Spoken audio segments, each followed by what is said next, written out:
Okay, I guess we're ready to go here.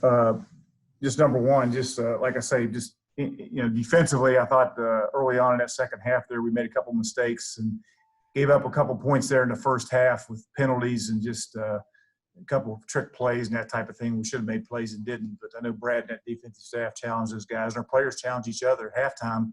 We wanted to come out in the second half and shut that team out, and that's what they did. So proud of the way the defense responded there in the second half and played. And I think offensively, the critical thing there was, we took care of the ball, had 0 turnovers. Knox, rushed for over 100 yards. And then defensively, again, we held them, I think, 49 yards rushing. So anytime you can make a team one-dimensional like that, you got pretty good shape. And I thought the special teams throughout the game, especially our kickoff team, with the exception of kicked the ball out of bounds there in the second half, but, got them inside the 20-yard line multiple times, which helped as far as field position goes. So obviously, I told those kids that what a great football team will do is go out and take care of business on a day like today, and that's what they did. So I'm proud of them for doing that, and we got to get ready to go next week.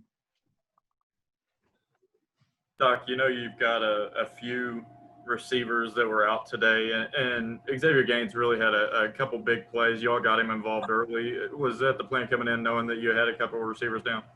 Yeah, there's no question. I mean, unfortunately, in 220, you got guys. I mean, you don't know who you're going to have and who you're not going to have from week to week. So, once you find out who you have, and you got to get whoever your playmakers are, the opportunity to get balls. And I thought we did that. I thought Xavier is a guy you want to get the ball in his hands. He's good out in space. He got to create some issues with matchups, and it was good to see him get the ball because he's good with the ball in his hands. Doc, is it hard sometimes when you play a team like that not to try to get them out there and be too eager to go and blow somebody out? I mean, they sort of went about their business after they settled down a little bit. Yeah, I thought they did. I mean, I think, but end of the day, I mean, if you don't have a mature football team, and you're where you are right now and everybody's patting them on the back and you're 15th in the country or whatever you are, and you go out there and sleepwalk, that you can end up having issues with teams like that. And, we've talked to our team all week about that. If we're a mature football team that has, our standards and expectations are extremely high. And what great teams do, when you get this opportunity, you go out and you start fast. And we did that. I mean, we went out that first series and took the ball right down the field and scored. So I knew after that first series we were going to be okay in that game because I knew they were listening, they were locked in. A little bit disappointed in the first half with a couple things, but other than that, they came out in the second half to do what they're supposed to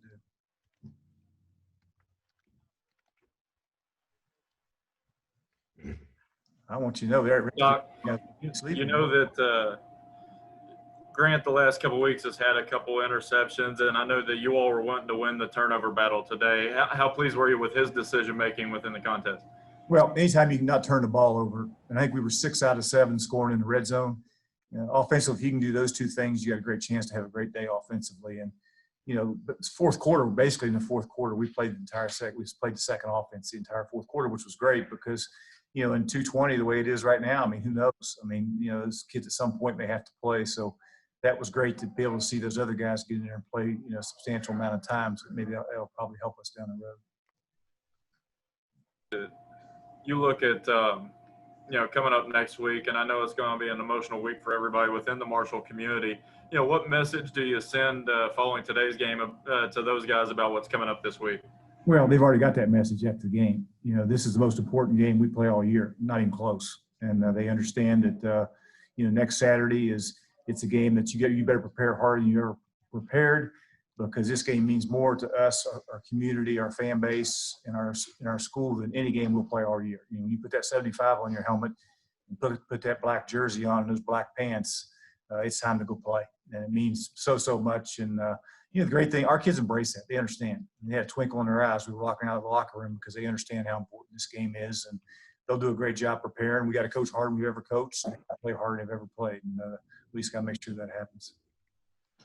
Doc, is it a little easier also when you can get a couple games back-to-back and get a little more continuity with the team? Yeah, there's no doubt, Keith. I mean, there hasn't been any continuity all year. I mean, my gosh.